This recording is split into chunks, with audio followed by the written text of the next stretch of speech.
We're back up the barn to get the suspension sorted on this T5 so I can take it in for an MOT and it's finally back on the road. But first things first, I need to get the Mini out of the way so we can pull the T5 forward to have access to the suspension.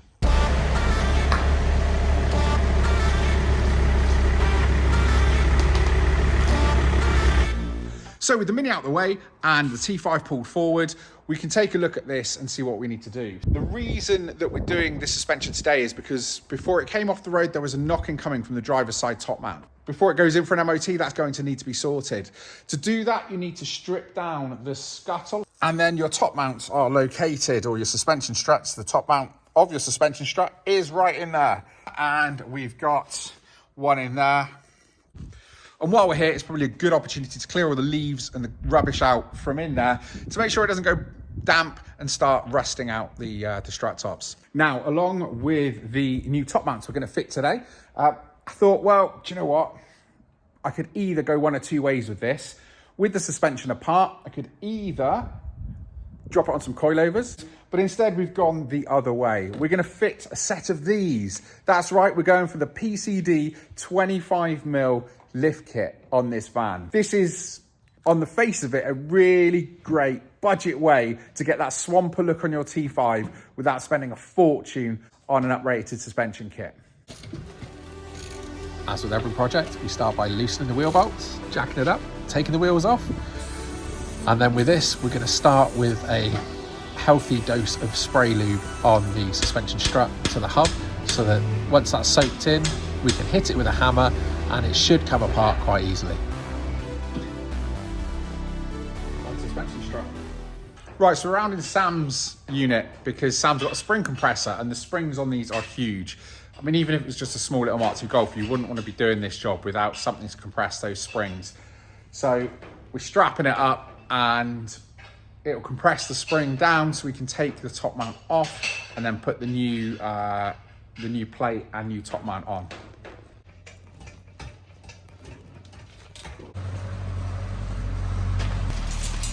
Well, yeah, that's some better days. So I have the spacer. Locks into that. Yeah. Should lock into that. Like that. New bearing goes in there. New top mount goes on there. Now it goes on there. Perfect. Now, while we're here with the van apart, I've got some new lower arms to go in because one of the bushes was looking a bit crusty when we parked it up.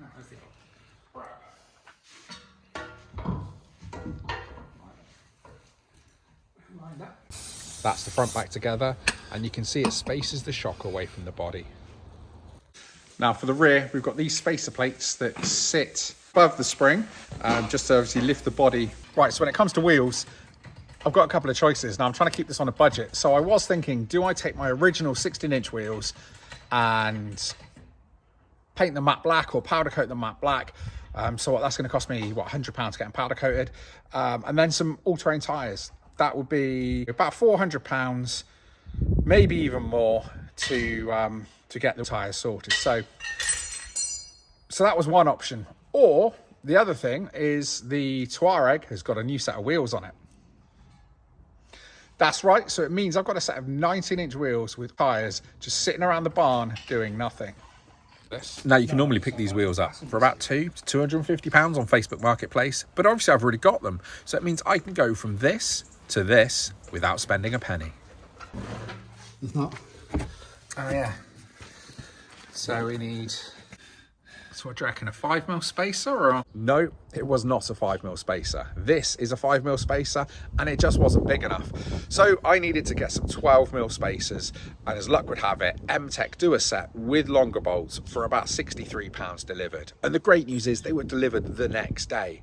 So with those on the van, we're ready to hit the road.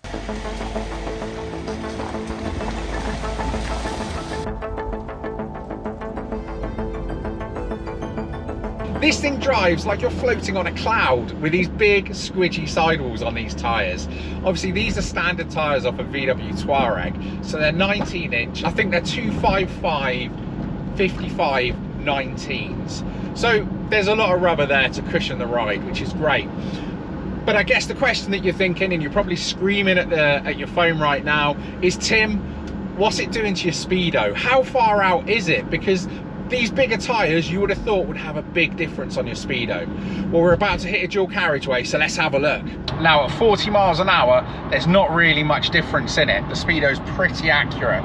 Now at 55, we're actually doing 60. Now at 70 miles an hour, the speedo reads 65. So yeah, we're a little bit out of bed there. So it's not ideal, but I drive everywhere with CarPlay on anyway. So the TomTom app on the home screen will tell me my accurate GPS speed. So for now, it's not too much of an issue. I've just got to remember to stick to 65 miles an hour on the speedo. Around town at 30, 40 miles an hour, the speedo's pretty accurate. It's only once I get to about 50, 55, it starts to really get out of bed.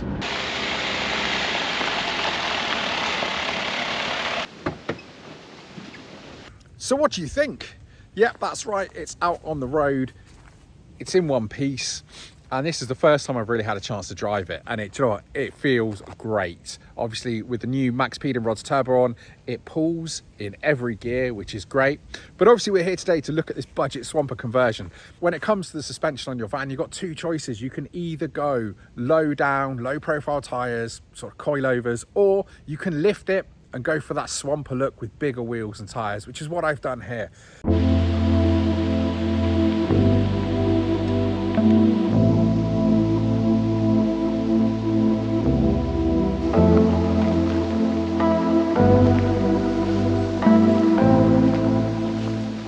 We've got these 19-inch wheels off of a VW Touareg. They're a direct fit, they're 5x120.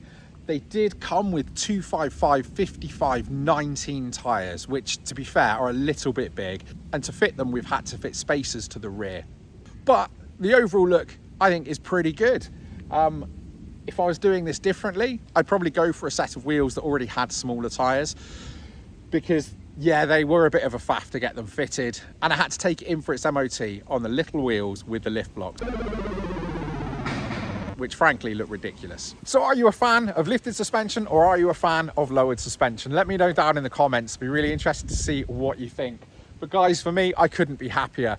The van is perfect for going up and down the track to the barn every week and not worrying about bottoming out, especially with the ruts from the tractors and the rain and the puddles and the mud. I think this is definitely the way forward for me. It's what works best. But guys, let me know what you think. Is this something you'd want to give a go yourself? Would you use these PCD lift blocks? I personally think they're great. The ride is still really good, and I haven't had to go to the expense of £1,000 for a set of uprated lifted suspension. Now this is a budget way to do it.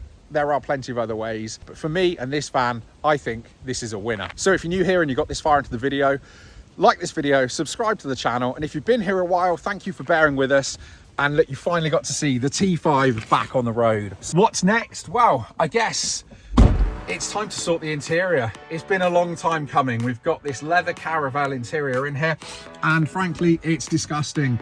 We've got this weird Velcro all over the headline, and there's holes, stains, marks. It's just not a nice place to be, especially because my brother is obsessed with shining a black light in here, and he keeps threatening it every time he comes up the barn at the weekends. Well, look, that's not going to happen because I've got to sleep in here with my family at some point in the future. I think I can use this on daily duties now, and then when I get back up the barn, I can start stripping the interior out on this, and we can look at what it's going to take to turn this into a nice little family camper van. It's been a great journey to get here, and I'm glad you've come along with me. So guys, again, thanks for watching, and I'll see you on the next one.